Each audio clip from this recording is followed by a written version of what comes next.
Today we will be discussing circle checks of the Geoprobe drill.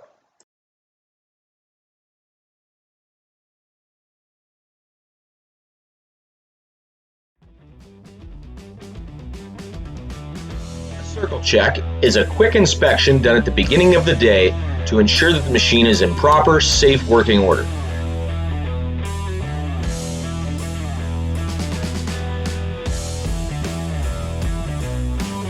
Documenting your circle check is very important. Good circle check practices help identify mechanical deficiencies before they become major problems. It also allows you to work with confidence, knowing that all your safety features are fully functional. When determining what items should be checked daily on your circle check, consult the owner's manual.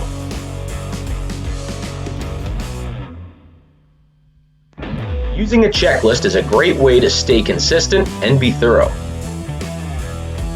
These sheets are very useful for mechanics for prioritizing repairs and determining service schedules.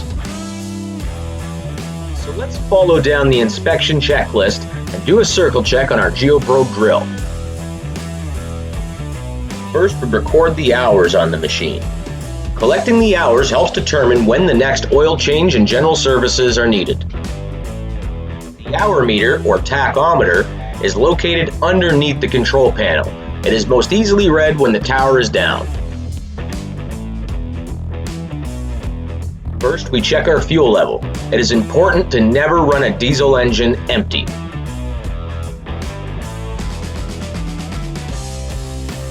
Next, we check the hydraulic fluid level in the sight glass. It is important to keep the fluid level within the operating range determined by the manufacturer. Check the engine oil by pulling the dipstick. It is important to keep the engine oil level and within the operating range. The most accurate dipstick readings are taken in the morning after the machine has been sitting overnight.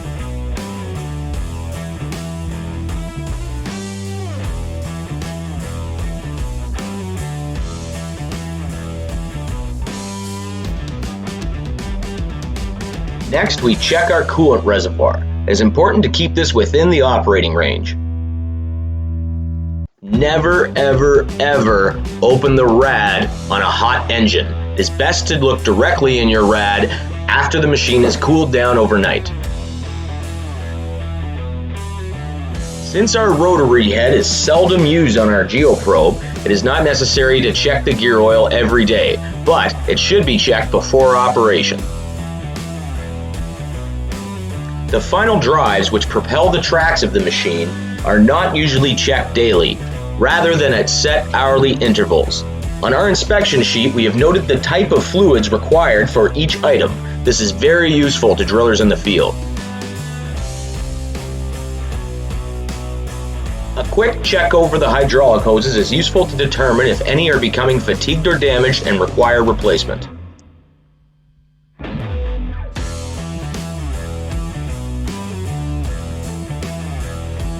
Check over the machine for any loose or damaged hydraulic fittings that need repair or tightening.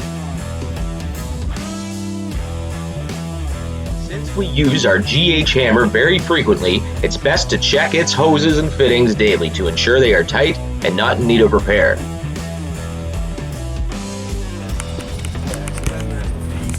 Now we check our hydraulic cooling fan, the radiator, and fan sensor. It's important to ensure that this fan shroud is free of any debris. Next, we check our main feed cylinder for any damage or leaks. There are multiple hydraulic valve banks that should be inspected daily for leaks or damage throughout the machine. Something to point out in this image is the ECM, the electronic control module. It is the brain of the engine, and that care should be taken when cleaning the machine not to directly hit it with a pressure washer. Please, please, please, please, please don't blast the computer with a pressure washer. It is important to inspect our winch line for any damage or frays that would injure us during operation or result in failure when hoisting heavy objects. Now check the function and connectivity of the wireless remote. The wireless remote is useful for driving the machine around job sites, although we tend to use the tethered remote mostly at the college. Here's why. Bad communication and poor work habits could easily lead to a destroyed remote, and they're very expensive.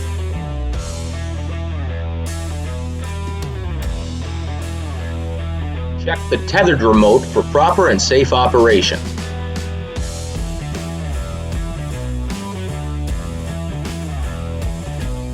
Ensure all emergency stops and kill switches are fully functional. If a single kill switch is inoperable, the machine is considered out of service. Check the rotational safety cage and ensure that it is in proper working order.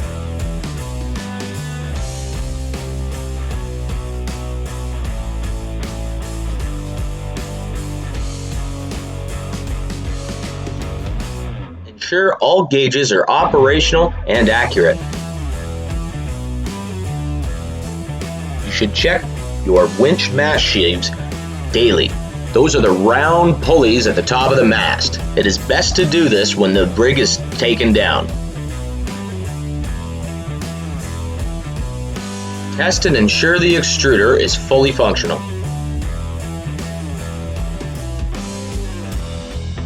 Check the drop rack for any damage, and if it is attached to the machine, ensure it is secured properly and safely.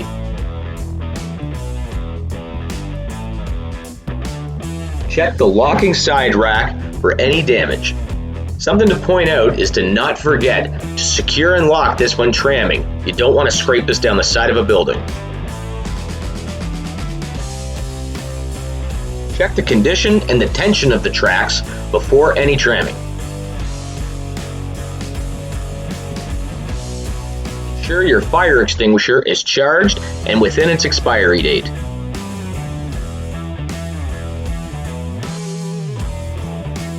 Check that your first aid kit is present and full.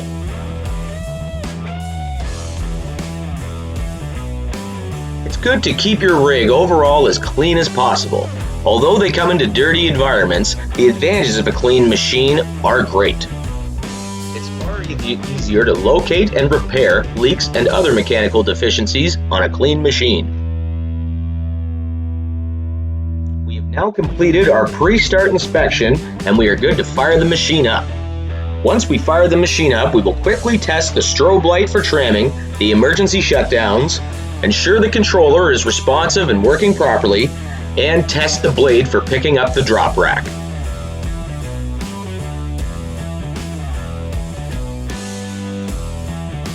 As drillers, these machines are our livelihood. As your careers develop, you will discover the importance of learning the ins and outs of your machine and how to best address problems as they arise. Each day in lab, before we start our rigs, we will complete a daily inspection Geoprobe 7822DT sheet. You will be required to submit this to Dropbox at the end of the lab with the rest of your weekly paperwork. Please copy this inspection sheet and submit this with your weekly paperwork.